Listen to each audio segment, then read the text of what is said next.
ជំរាបសួរលោកគ្រូខ្ញុំឈ្មោះផនសុជាតិមកពីថ្នាក់ D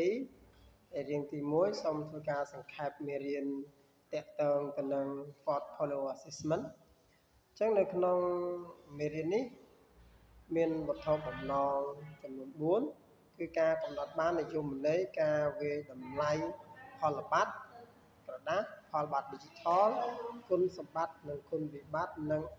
អត្ថប្រយោជន៍នៃការប្រើប្រាស់ផលប័ត្រក្នុងការបង្រៀនទី2រៀបរាប់ពីចរិតលក្ខណៈផលប័ត្រដែលមានប្រសិទ្ធភាពជំហានក្នុងការអនុវត្តនិងសារៈប្រយោជន៍ផលប័ត្រ Digital ទី3កំណត់ពី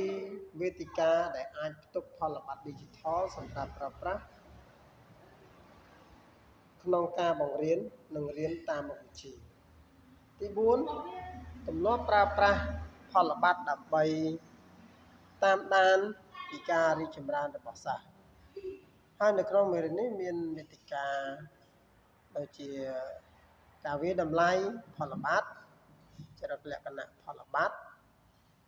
គុណសម្បត្តិនិងគុណវិបត្តិនៃការប្រើប្រាស់ផលប័ត្រប្រភេទផលប័ត្រការរៀបចំនិងអនុវត្តការវាយតម្លៃផលប័ត្រនិងសង្ខេបតើអ្វីជានិយមន័យនៃពាក្យផលប័ត្រចំពោះការវាយតម្លៃការសិក្សាផលប័ត្រគឺជាដំណើរការនៃការប្រមូលនិងវាយតម្លៃតាមដំណាក់ឬបញ្ចប់ដើម្បីជាឯកសារនៃវឌ្ឍនភាពឆ្ពោះទៅរកការសម្រេចគោលដៅនៃការសិក្សា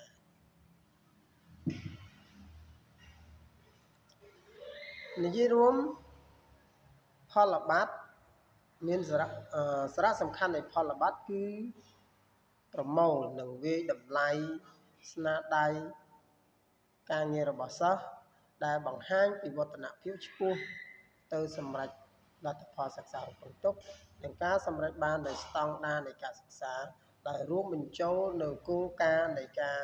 វាយតម្លៃអនុវត្តជាមួយនឹងស្វ័យឆ្លុះបញ្ចាំងផលប័ត្រនិងផលប័ត្រអេឡិចត្រូនិកអាចជាឧបករណ៍ដ៏មានឥទ្ធិពលដើម្បីកែលម្អការសិក្សារបស់សិស្សជាមួយនឹងភាពបត់បែនដែលមានក្នុងផលប័ត្រវាមានភាពងាយស្រួលក្នុងការវាយតម្លៃជាលក្ខណៈបុគ្គលដូច្នេះអ្នកអាចបង្កើនការផ្ដល់ព័ត៌មានត្រឡប់ប្រកបដោយអត្ថន័យដល់សិស្សម្នាក់ៗបានចឹងការសង្ខេបមេរៀនរបស់ខ្ញុំក៏សូមដល់ទីបញ្ចប់